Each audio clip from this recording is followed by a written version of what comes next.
Texas offense is not necessarily hitting a stride, but they've shown significant improvement, obviously, from is it just a matter of cohesion, continuity, getting used to each other? What's the biggest jump they've made? Yeah, man, new system, so the kids are still learning, but, they got two really good running backs. I mean, they're big up front, got good tight ends, so, it's not a good matchup for us. They're big, powerful. They're going to try to run the ball and wear us down a little bit, play action, throw it over the top, that kind of thing. So, we're going to have our work cut out for us. And again, they're starting to get rolling. They got some good wideouts. So, Shipley kid's back. Got Johnson. So they got some guys with speed. They're big, and they can hurt you. From what you've seen of Swoops on film, what's his ceiling right now, do you think? I mean, he has all the physical tools. He just hasn't put it together mentally. Yeah, he's, and you just watch him. I mean, Oklahoma game, he played well. They were scoring some points. Iowa State, they scored 48 points. So, he's got the offense clicking right now, playing with a lot of confidence against Texas Tech. Early on, they got to him and pressured him a little bit, and he turned it over early, but then he got back on track. So he's a good player. I mean, he can hurt you with his feet. He runs well, and he's big. He's hard to bring down.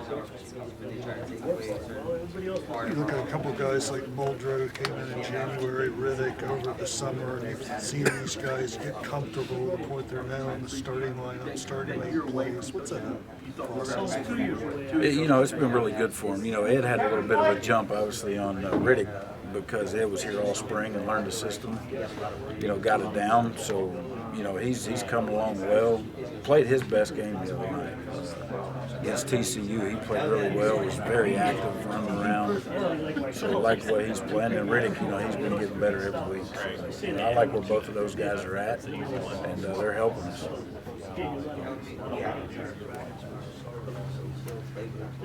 Coach Patterson said after the game that you guys came out in what he called 10 personnel, and he said it kind of confused you. Confuse them. Do you have to tweak this every week based on who you're going up against and matchups and stuff? Say that one more time. I talked to Coach Patterson after the game, and I didn't understand him at first, but he said you guys came out in what he calls 10 personnel, and it confused their offense at first. So what I'm getting at is, do y'all have to tweak your defense every week just based on who you're playing and matchups? Well, what we do, not really. I mean, we do what we do. We're going to play a little bit of different coverage and do some different things. But, I mean, we put the same 11 guys out there. I don't know what he meant by it.